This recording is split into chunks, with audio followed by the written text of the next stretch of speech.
Bom, vamos dar início então à nossa escola bíblica dominical de hoje.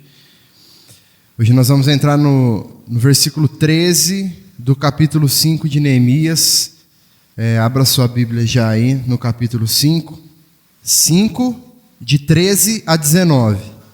E o nosso tema de hoje é valorize coisas eternas. Neemias capítulo 5, a partir do versículo 13, então, vamos ler o que está escrito. Também sacudi o meu manto e disse: Deus faça o mesmo, sacudindo para fora de sua casa e de seu trabalho todo aquele que não cumprir esta promessa, que assim seja sacudido e despojado. E toda a congregação respondeu: Amém, e louvaram o Senhor. E o povo fez segundo a sua promessa. Desde o dia em que fui nomeado governador na terra de Judá, desde o 20º ano até o 32º ano do reinado de Artaxerxes, 12 anos, nem eu e nem os meus companheiros comemos o pão que me cabia como governador. Mas os primeiros governadores que estiveram antes de mim oprimiram o povo e tomaram dele pão e vinho, além de 40 moedas de prata. Até os seus servos dominavam sobre o povo. Eu, porém, não fiz assim, por causa do temor de Deus. Pelo contrário, trabalhei também na reconstrução da muralha, sem comprar nenhuma terra, e todos os meus servos se ajuntaram ali para a obra. Também hospedei 150 homens dos judeus e dos magistrados, além daqueles das nações vizinhas que vinham até nós. O que se preparava para cada dia era um boi e 6 ovelhas escolhidas. Também à minha custa eram preparadas aves e de 10 em 10 dias muito vinho de todos os tipos.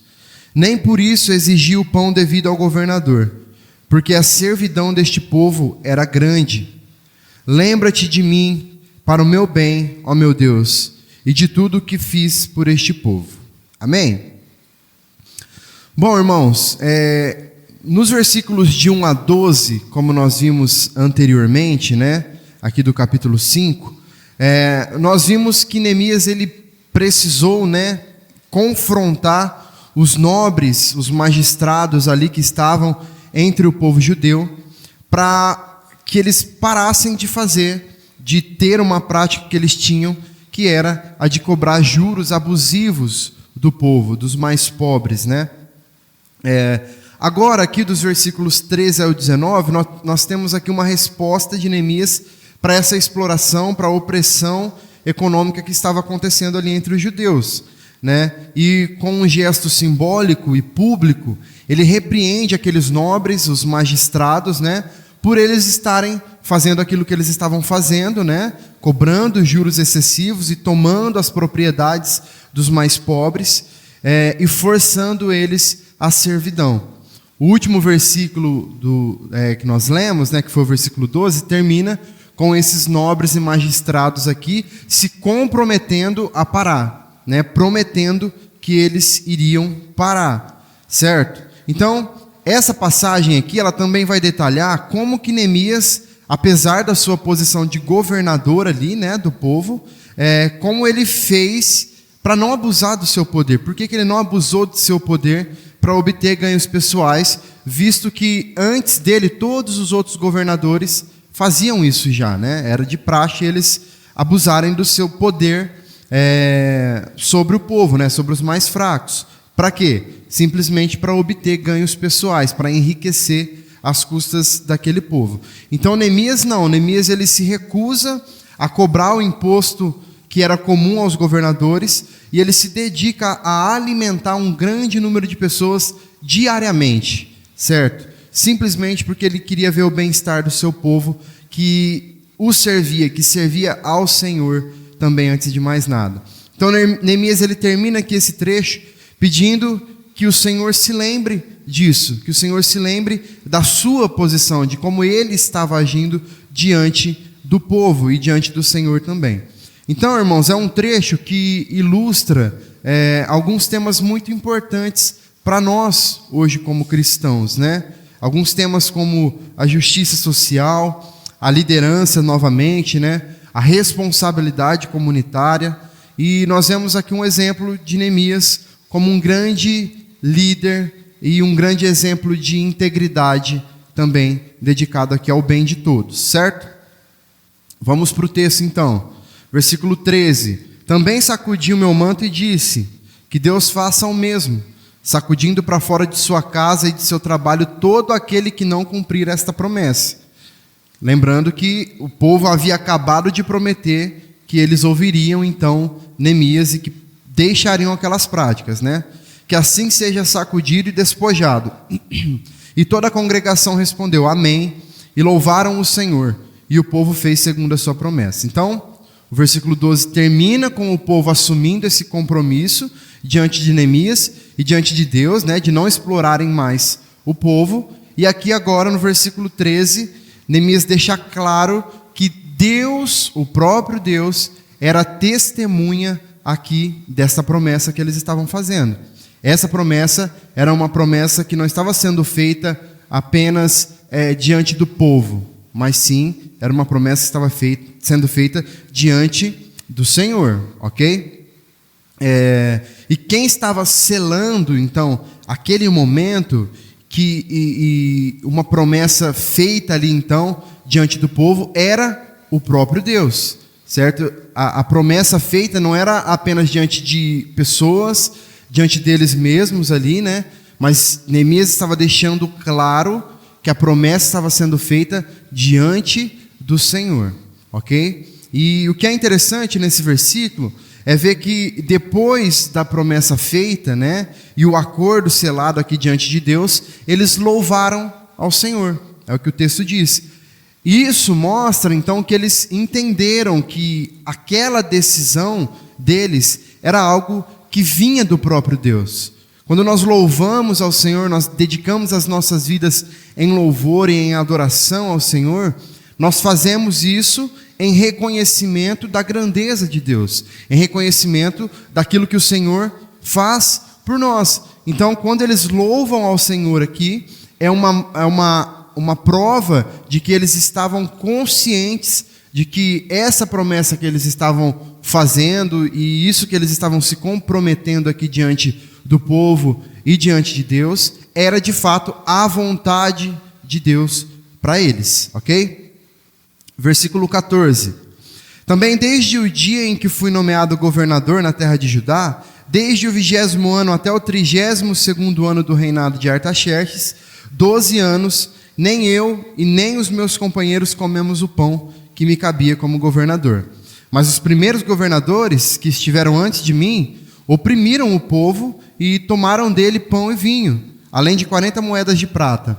Até os seus servos dominavam sobre o povo. Eu, porém, não fiz assim, por causa do temor de Deus. Então, veja que aqui Neemias ele faz uma comparação, né, de como ele escolheu governar, como ele escolheu liderar o povo e como os seus antecessores faziam, como que aqueles governadores que vieram antes dele, como que eles trabalhavam, né? Qual era o costume deles. Então Neemias mostra que ele não estava seguindo os passos, né, dos governadores anteriores. O que nós mais vemos nos dias de hoje, né, quando nós pensamos em política, principalmente em nível de Brasil, são governantes que aumentam os seus próprios salários às custas do povo, né? E em contrapartida, cada vez mais se criam novos impostos para que o povo pague esses impostos e dessa forma a pequena possibilidade que o povo tem de prosperar, ela vai embora, ela some, ela desaparece, né? No meio de tantos compromissos, de tantos impostos, de tantas contas que o brasileiro tem para pagar. Então nós vemos todos os dias aí nos noticiários, né, a situação do povo brasileiro, pelo menos da grande parte da população brasileira. A falta de recursos básicos que existe, né? A taxa de desemprego aumentando cada vez mais. Impostos aumentando, impostos sendo criados cada dia, né? Enfim, e é justamente nesse mesmo ambiente de desesperança do povo que muitos políticos, eles engordam cada vez mais as suas contas bancárias, né? E tiram do povo a possibilidade de desfrutar daquilo que é dele mesmo, daquilo que é do próprio povo, né? E infelizmente essa é uma prática dos nossos governantes que desenvolve um sentimento tão grande de injustiça no coração do povo que muitos tendem a fazer justiça com suas próprias mãos, por causa disso, ou em resposta a isso, né? Quantas vezes nós já ouvimos alguém justificar uma prática ilícita com com aquela famosa frase, né? Mas o governo cobra tanto imposto, o governo rouba tanto da gente, eu tenho que fazer alguma coisa também para levar vantagem, senão eu não consigo viver, eu não consigo sobreviver. É muito comum nós ouvirmos isso, né? E é isso. Políticos corruptos causam o desenvolvimento de uma população corrupta, de pessoas corruptas. Um erro, ele não deve justificar o outro em hipótese alguma, mas na prática, infelizmente, é isso que acontece, né? E perceba que o que diferenciava Neemias dos governadores anteriores não era algo dentro dele que fazia com que ele fosse bonzinho demais, que ele amasse o povo mais do que os antecessores dele amavam. Não era nada disso. Ele só não era semelhante aos governadores anteriores por causa do temor de Deus. É o que ele mesmo diz aqui no versículo 13, né? No versículo 15. A última frase: eu, porém, não fiz assim, por causa do temor de Deus. O próprio Neemias justifica o fato dele não ser como seus antecessores por causa do temor de Deus. Não por ele, não pela sua força, não pela sua capacidade, não pelo quanto ele era bonzinho, mas por causa do temor de Deus. Entenda, irmãos, que qualquer ser humano que não tenha o temor de Deus é um ser submerso em uma vida de podridão, de pecados, de corrupção, de egoísmos, de orgulho.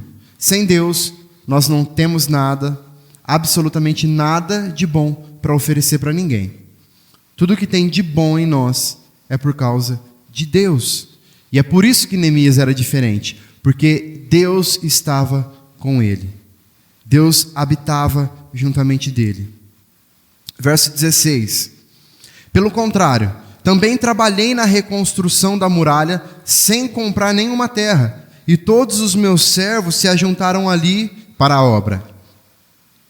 Também hospedei 150 homens dos judeus e dos magistrados, além daqueles das nações vizinhas que vinham até nós.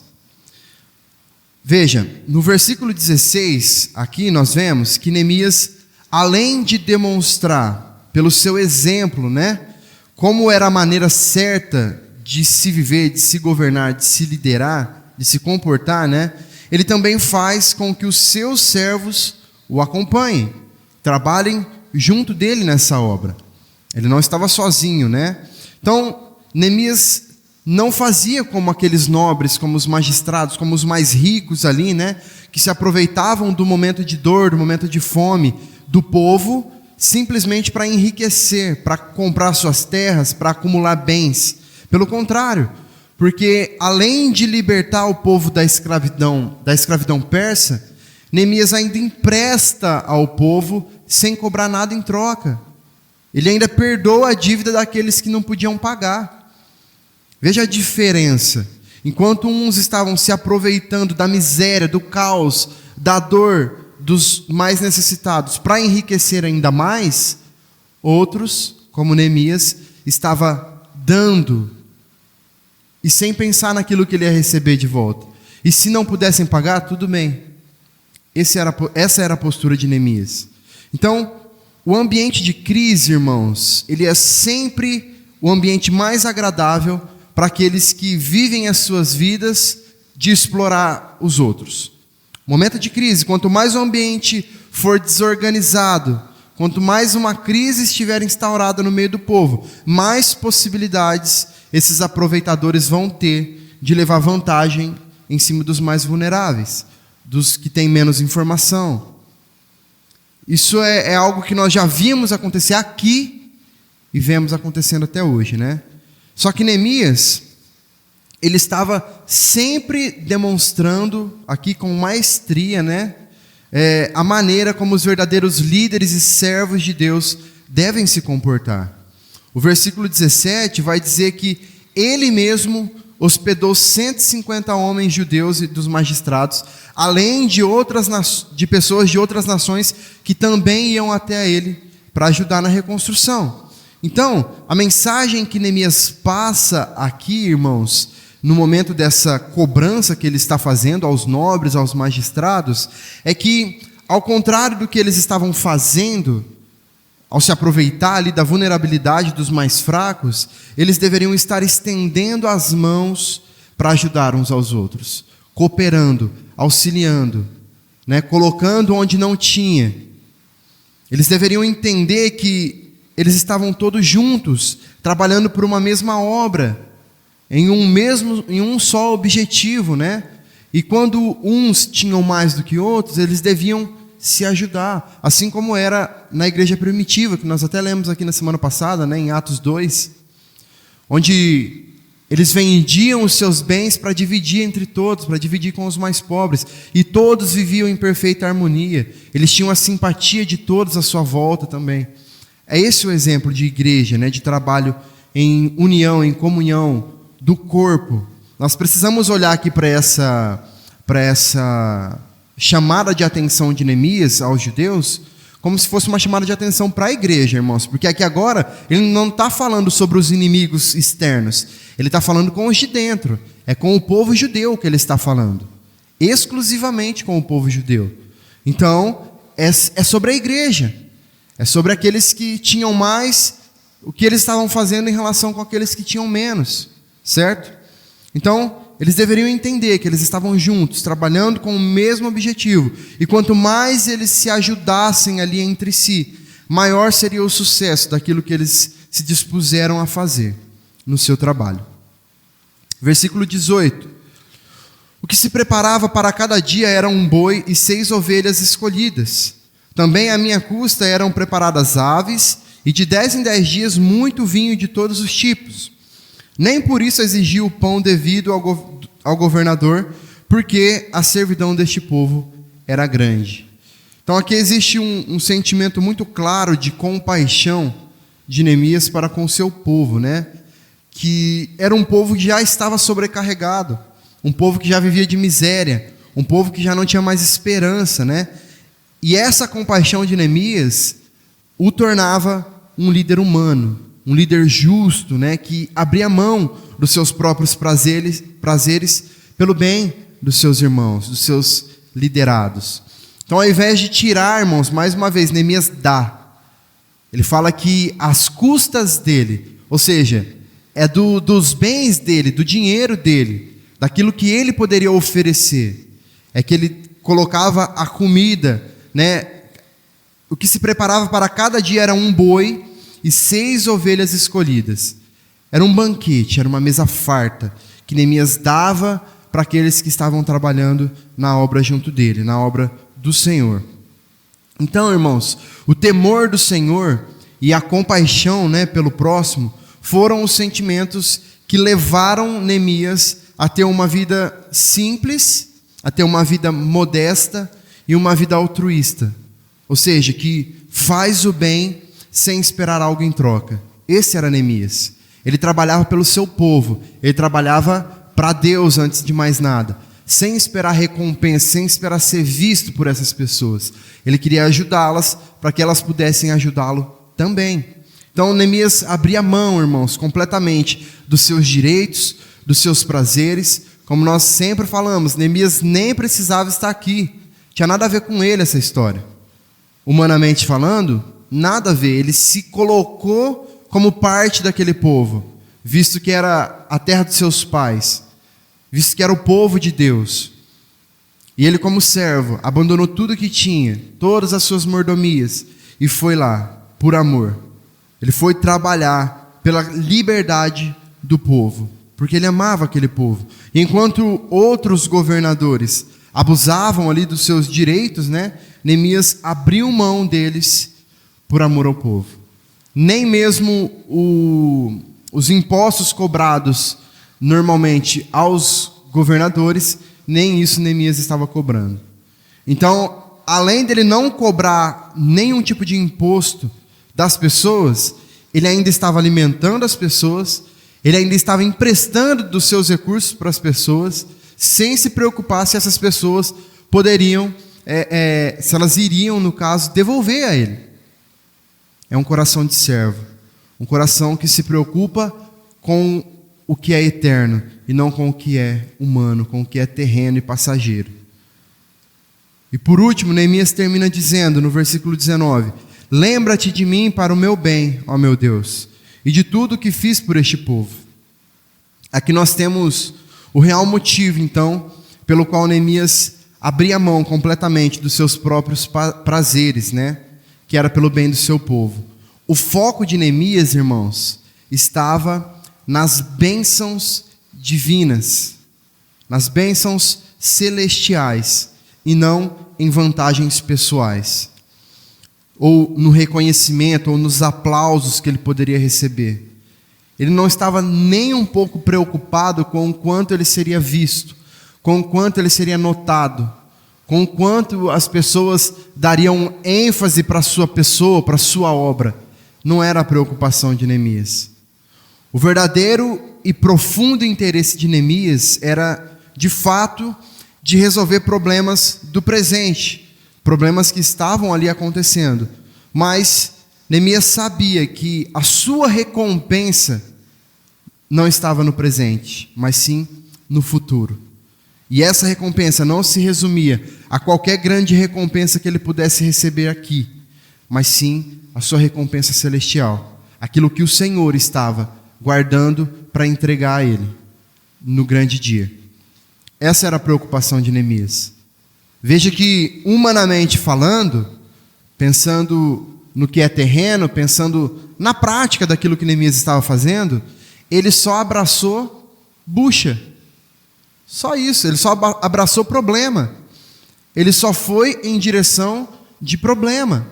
Problemas e mais problemas. Versículos após versículos nós vamos vendo Neemias superando uma situação e caindo em outra. Supera um problema e surge outro. Vence um obstáculo e vem mais um. Não dá sequer tempo dele comemorar. Não dá tempo dele se sentir aliviado porque venceu um problema, outro problema está diante dele. Isso resume a nossa vida, né, irmãos? É isso a nossa vida. Como eu disse aqui já uma vez, a vida não é um morango, né? Muito pelo contrário. Nós temos problemas para resolver constantemente. Com a gente mesmo, com os nossos familiares, no nosso trabalho, na nossa escola, na faculdade, problemas de relacionamento, enfim, nós temos problemas. A vida é isso. E é isso que Neemias estava vivendo aqui. Mas qual que era a esperança de Neemias? É que a sua recompensa estava para além de qualquer outra coisa que ele pudesse desfrutar aqui. O desapego é o grande segredo da vida de Neemias aqui. Ele não era apegado com as coisas deste mundo, irmãos. Ele não era bitolado com o que este mundo poderia dar a ele, oferecer para ele. Ele não estava preocupado em ser visto, notado, em ser reconhecido, em ter sucesso. O sucesso que Neemias queria ter era na reconstrução dos muros de Jerusalém, pensando no bem do seu povo, pensando na proteção do seu povo. Esse era o sucesso que preocupava Neemias. Mais nada. Nós vamos ver lá em Hebreus 11, né, uma descrição sobre Abraão, sobre Moisés, e nós vemos que assim como estes homens, Neemias também abriu mão de recompensas terrenas para receber recompensas celestiais e eternas. Por isso a oração dele: lembra-te de mim, ó Deus. Lembra-te de mim. Não é para que Deus se lembrasse dele naquele momento especificamente, o abençoando, dando riquezas, ou fazendo com que ele prosperasse aquilo que ele estava perdendo. Porque ele estava perdendo, né? Ele só estava colocando. E muitos nem devolviam aquilo que ele estava emprestando. Mas a preocupação de Neemias não era essa, irmãos. Ele estava preocupado com uma recompensa eterna. E ele sabia que ele estava plantando algo muito grande. e que futuramente ele colheria. Amém? Vamos para as nossas aplicações. Primeira coisa, irmãos, que é algo muito claro que nós vemos aqui na vida de Neemias. Seja diferente do meio em que você vive. No versículo 15, nós vimos que Neemias fala sobre a forma como os governadores antes dele lideravam. Eles oprimiam o povo, eles tomavam dele o pão, o vinho e ainda cobravam impostos exorbitantes dos mais pobres. Neemias, ele poderia, irmãos, muito bem dar continuidade nesse padrão. Porque por mais que o povo estivesse oprimido, por mais que o povo estivesse destruído com essa forma de governo, eles já estavam acostumados. Já fazia parte da rotina deles. Eles não tinham muito o que fazer. Eles já estavam conformados em ser escravos, por exemplo. Então, por mais que eles sofressem com esse padrão, eles estavam conformados. Então, provavelmente Neemias não teria muitos problemas em continuar com esse padrão de governo, né? Só que é como nós pensarmos agora nos nossos dias, por exemplo, né? Quando nós perdemos as esperanças de que o próximo governo será melhor, entra um governo, sai outro, e o nosso sentimento é de que não importa quem assuma, as coisas não vão mudar muito. E como crentes, esse não é nem um sentimento, é uma certeza que nós temos. Porque nós não nos baseamos no que os governos humanos têm a nos oferecer. Porque nós sabemos que por melhores que eles sejam, por melhores que sejam as intenções que eles tenham, eles sempre vão falhar. Eles sempre vão errar. Por isso que a nossa esperança não deve estar nisso. Então ali, se Neemias quisesse dar continuidade, ele poderia melhorar uma coisa aqui, outra ali, mas continuar cobrando, continuar exigindo. As coisas iam continuar basicamente do mesmo jeito. Só que, e sem contar, irmãos, que era muito mais favorável para ele também, né? Porque ele não teria oposição, né? Daqueles que estavam ao seu redor ali, os grandes, né? Ele não teria oposição se ele continuasse, se ele desse sequência. Porque a partir do momento em que Neemias quebra esse ciclo, ele se torna um exemplo, um referencial do diferente. E o povo passaria a entender que eles poderiam ser tratados diferentes também. E isso traria uma cobrança para os futuros governantes. Então aqueles que talvez almejavam chegar nessa posição futuramente, pode ter certeza que eles não tinham o menor interesse em que Neemias demonstrasse uma forma diferente de governar. Uma forma de que ele mais perdia do que ganhava, humanamente falando. Isso não era interessante para eles. Então, a postura de Neemias foi completamente oposto à postura dos seus antecessores. Ele quebrou o ciclo, ele mudou os padrões.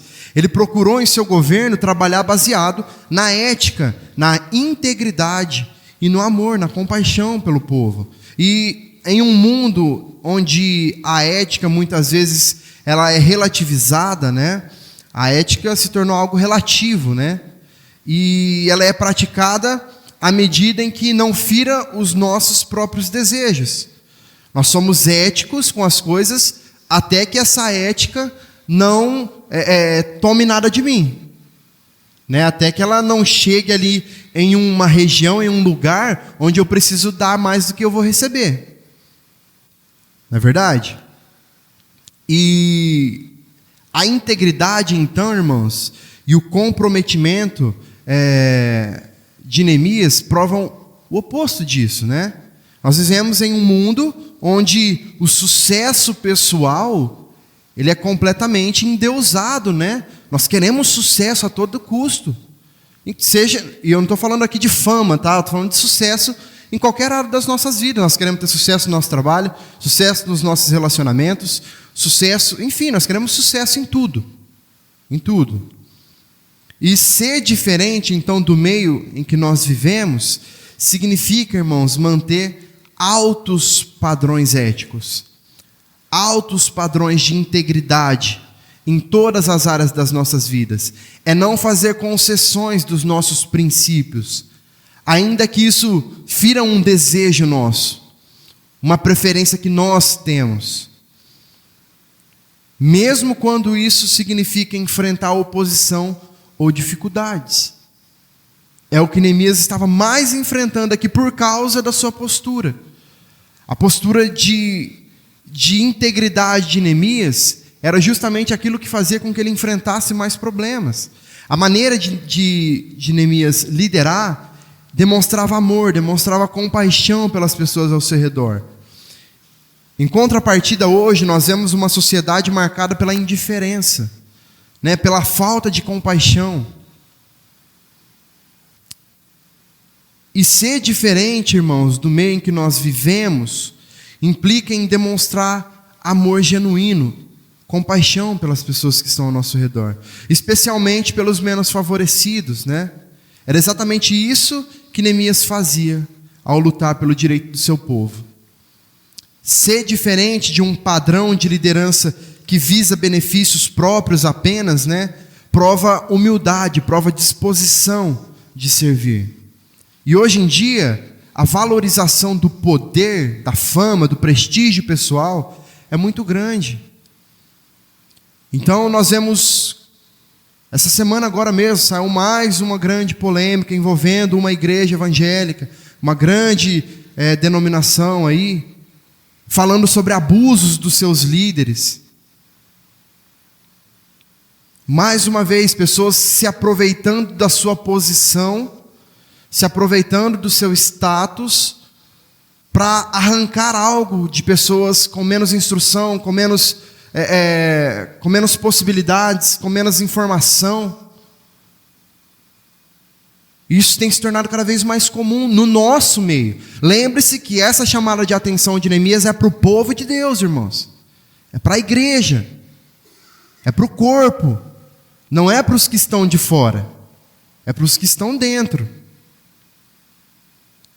Então, ser diferente, irmãos, deste meio é ser alguém que pratica a humildade. Ser alguém dedicado ao serviço, a um serviço desinteressado, ao servir a Deus e ao seu próximo, sem esperar nada em troca, seguindo o exemplo de Cristo que nós temos, irmãos, que veio não para ser servido, mas para servir, e veio consciente de que aqueles que ele estava servindo, deixaria de servi-lo mesmo assim, continuaria errando, continuariam pecando, continuariam sujando o seu nome.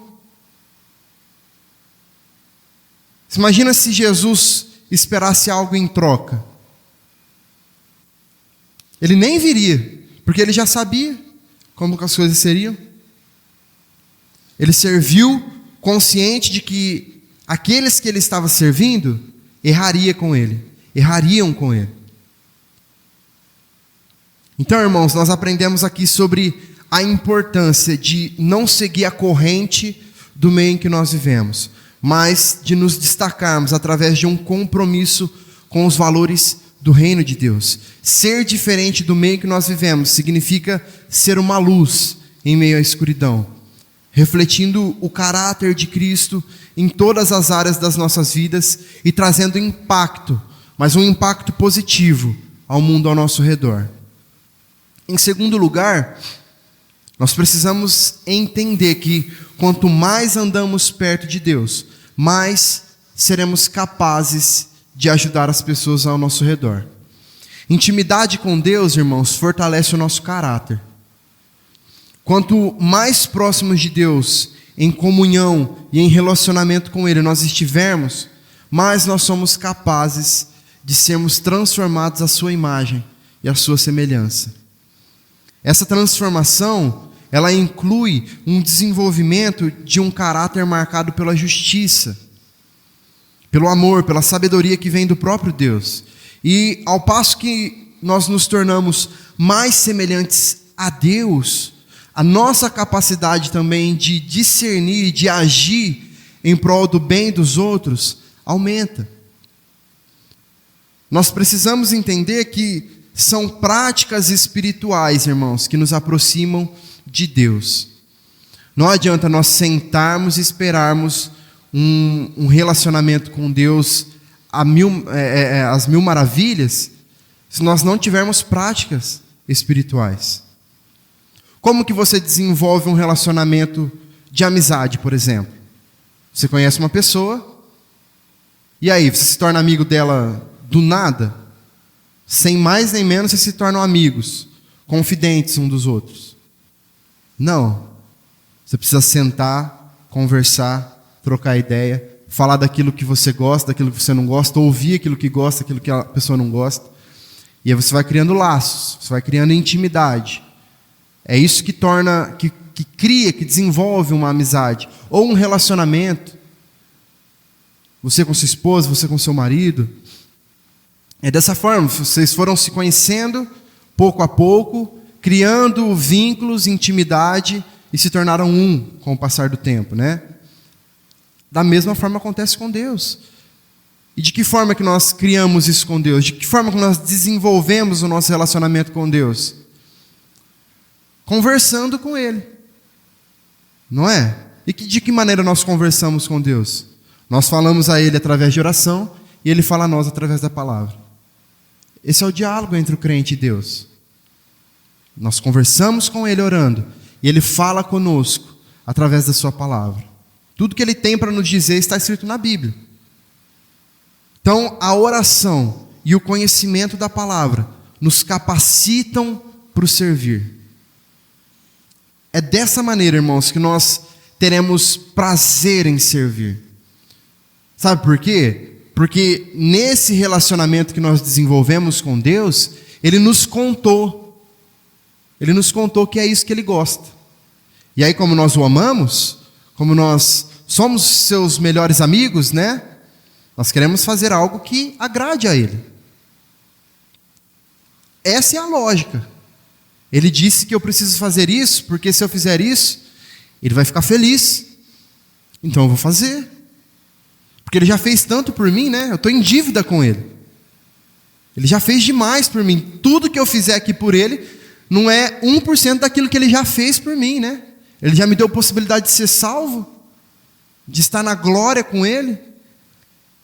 Então nós estamos em dívida, né? Então quanto mais nós trabalharmos para Ele, melhor é. Mas nós só vamos entender isso e sentir prazer nisso quando esse relacionamento com Ele estiver desenvolvido. Então é através dessas práticas espirituais, irmãos, que nós cultivamos a nossa comunhão com Deus. Quando nós investimos tempo na presença de Deus, nós somos fortalecidos espiritualmente. E nós somos capacitados também pelo Seu Espírito para servir de maneira eficaz. É isso que nos conecta com Deus, irmãos. É isso que alinha os nossos propósitos com os propósitos de Deus. Assim como foi com Neemias. Naquele período de 4 meses, onde ele deixou toda a sua vontade de lado e alinhou o seu propósito com Deus. Então nós entendemos aqui que quanto mais nós nos aproximamos de Deus, mais nós somos capacitados e motivados a servir a Ele e aos nossos irmãos, ao nosso próximo. A nossa comunhão com Deus, irmãos, não apenas molda o nosso caráter cristão e nos capacita para o serviço, mas também inspira outros ao nosso redor a fazer o mesmo. Isso cria um impacto que transforma as pessoas da nossa convivência, da nossa igreja e as pessoas lá fora também. Essa comunhão com Deus. Neemias conseguiu trazer as pessoas para o seu lado por causa do seu exemplo. As pessoas viram, enxergaram nele o exemplo de alguém comprometido com Deus, de alguém que vivia uma vida de comunhão com Deus. Por isso se sentiram motivadas a acompanhá-lo. E em terceiro lugar, que é o tema de hoje, né? A nossa recompensa vem de Deus e não de homens. Preocupe-se com aquilo que é eterno. Neemias, ele tinha a sua motivação centrada em Deus. Exclusivamente em Deus. E quando ele reconhece que a sua recompensa vinha de Deus e não dos homens, ele demonstra, irmãos, uma motivação correta, uma motivação que estava centrada em Deus para as suas ações. Isso nos desafia, irmãos, a avaliar as nossas próprias motivações ao buscar e ao servir a Deus. A maneira como nós estamos agindo, por quais valores, por quais propósitos nós estamos agindo? São de fato os valores e os propósitos de Deus? Será que ao trabalhar, ao ajudar, ao servir, será que nós estamos fazendo isso pensando exclusivamente em agradar a Deus?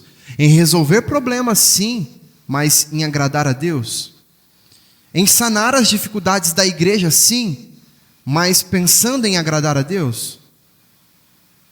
Ou simplesmente pensando em agradar os pastores, os líderes? Simplesmente pensando em não ser chamado a atenção, em não ser cobrado? Ou para ser visto, para ser notado, para ser elogiado? Qual que é a intenção do nosso coração? Ou só porque nós gostamos de fazer aquilo que nós estamos fazendo? Eu gosto, eu tenho paixão por isso aqui. Então você está se louvando e não louvando a Deus enquanto você faz. Porque se você está fazendo porque você gosta, seja o que for. Nós usamos muito a desculpa de que nós estamos fazendo algo para Deus, mas no fundo nós sabemos que estamos fazendo só porque nós gostamos. Eu gosto de cantar, eu gosto de tocar, eu gosto de dançar, eu gosto de ajudar os outros. Então, irmãos, nós estamos fazendo para nós, não é para Deus. Nós estamos nos agradando com aquilo que nós estamos fazendo. E aí, a nossa recompensa já está entregue. Deus não tem mais o que nos dar, porque nós já estamos nos satisfazendo. Não é? Então, quando, irmãos, a nossa confiança ela está firmemente ancorada em recompensas espirituais, em recompensas eternas, nós somos libertos da necessidade de buscar validação ou reconhecimento dos homens. E é muito cansativo, irmãos, você trabalhar para receber reconhecimento de homem. É cansativo demais. E frustrante demais. Sabe por quê? Porque geralmente o homem não vai reconhecer. Porque o homem é falho, irmãos. E por mais que você faça, ele nunca vai estar satisfeito. Nunca. Então, você focar a sua vida em recompensas eternas te liberta de uma escravidão humana, de querer provar, de querer ser, de querer mostrar para os outros alguma coisa. Quando nós focamos a nossa vida em recompensas eternas e espirituais, nós somos capacitados a permanecer firmes em nossos princípios e agir corajosamente, mesmo quando nós enfrentamos oposição, mesmo quando nós enfrentamos críticas. Quando é para nós, a crítica nos abala. Quando é para nós, a crítica nos atinge, nos afeta e nos desanima. Mas quando é para Deus, quando a certeza de que aquilo que nós estamos fazendo é para Deus de fato, as críticas, os problemas, as perseguições, elas virão? Virão. Elas nos afetarão? Afetarão. Mas nós não desanimaremos. Você acha que Neemias estava com o seu psicológico completamente aqui estabilizado? Não estava, irmãos. Ele era um ser humano. Ele também sofria emocionalmente, psicologicamente falando. Mas ele tinha uma certeza de que aquilo que ele estava fazendo não era para ele. Era para Deus. Então ele tinha certeza do sucesso, independente das críticas, independente das perseguições. Sem contar, irmãos, que reconhecer que a nossa recompensa vem de Deus nos leva a uma profunda sensação de contentamento e gratidão. Então, quando as críticas vêm, quando a perseguição vem, por mais que elas sejam difíceis, nós nos sentiremos contentes, gratos por aquilo que nós estamos fazendo. Porque é isso que o Senhor coloca em nós. É esse prazer que o Senhor nos dá. Então, em vez de nós buscarmos constantemente a aprovação ou recompensas terrenas, irmãos, humanas, nós encontramos satisfação em saber que estamos alinhados com a vontade de Deus, em receber a sua recompensa que é eterna. E como eu sempre digo, o seu melhor dia, o dia mais feliz da sua vida aqui neste mundo, não se compara em absolutamente nada, nem 1% de um dia no céu com o Senhor. Então nós aprendemos sobre a importância de buscar a nossa recompensa em Deus, em vez de nos apegarmos, irmãos, às recompensas passageiras que o mundo nos oferece. Ao fazer isso, nós somos capacitados a viver as nossas vidas com o significado correto, com o propósito correto, servindo da maneira correta, confiantes de que a nossa verdadeira recompensa está reservada para nós, no céu. Imagine só, irmãos, se Jesus estivesse preocupado com as recompensas que ele teria neste mundo, enquanto ele viveu aqui como homem. Fala para mim uma recompensa que Jesus teve neste mundo, que fez valer mesmo a sua estadia aqui. E por mais que ele tenha recebido alguma coisa, sido recebido bem em algum lugar, feito amizades, geralmente a intenção daqueles que faziam para ele era uma intenção que não era uma intenção genuína. Era uma intenção interesseira. E como é ruim quando alguém faz algo por nós por interesse. E quando nós descobrimos ou percebemos que é por simples interesse. Imagine só Jesus conhecendo mentes e corações de todas aquelas pessoas ali, sabendo da intenção de cada uma delas. Jesus veio a este mundo, irmãos, certo, sabendo de tudo aquilo que ele sofreria.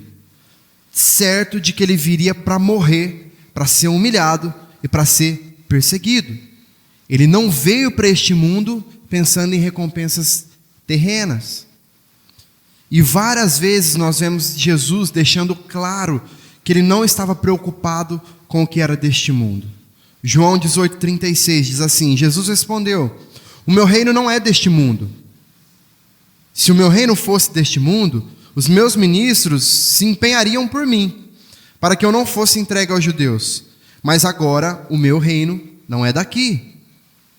Lucas 12,15.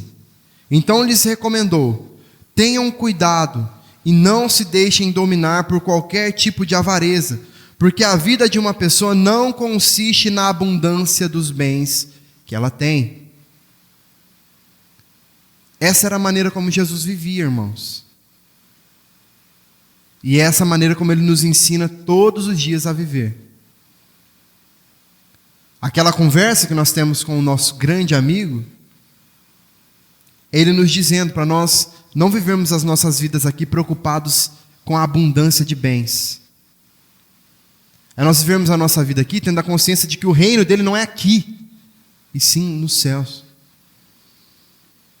E quando nós entendemos isso, nós paramos com essa mania de querer achar que nós temos que governar sobre tudo e todos, que nós temos que nos impor sobre tudo e todos, que nós temos que, sabe? O nosso governo é diferente, irmãos. A nossa maneira de governar o povo é diferente. Não fomos... Eu não estou dizendo aqui que um crente não pode se tornar um político. Não é isso que eu estou dizendo. Ele pode. E ele deve entrar nesse meio e não se corromper. E aí está o grande desafio dos que entram. Mas o que eu estou dizendo é que a nossa preocupação, irmãos, antes de qualquer coisa, é de governar as nossas vidas sobre o pecado. Liderar as nossas vidas diante do pecado. Dando ordem ao pecado. Aí sim, a partir deste momento, nós seremos verdadeiramente tocados por Deus. E nós serviremos da maneira correta. Mas para isso, precisamos ter práticas espirituais em nossas vidas. Não adianta, irmãos, nós passarmos o dia todo correndo para lá, correndo para cá, fazendo isso, fazendo aquilo, indo ali, indo lá, e achar que as nossas práticas espirituais são às quartas-feiras às 20 horas, aos domingos pela manhã, aos domingos às 19. Isso não é prática espiritual não, irmãos. Até é. Mas é uma parte bem rasa, bem pequenininha, da verdadeira prática espiritual que nós devemos ter. E ainda por cima, né? Como eu disse, qual é a intenção que nós estamos tendo dessas pequenas práticas espirituais que nós estamos tendo? Que nós estamos desenvolvendo? Nós estamos vindo à igreja para quê? Por quê? Fazer o quê? Preocupados com o quê? Quando estamos aqui, será que de fato estamos aqui? Prostrados aos pés do Senhor verdadeiramente, querendo entregar um culto a Ele de verdade? Ou será que só estamos indo para receber? Para ter, para o pastor não ter que ir na minha casa no domingo, na segunda-feira, para o pastor não ter que ficar me ligando, e aí, irmão, o que aconteceu? E aí, tá tudo bem? Vou aí fazer uma visita. Então pense nisso, irmãos, porque claramente nós percebemos que Jesus sempre nos incentivou a viver as nossas vidas preocupados com o que há de vir, preocupados com aquilo que é eterno, e não com aquilo que a traça e a ferrugem corroem. Que a nossa preocupação esteja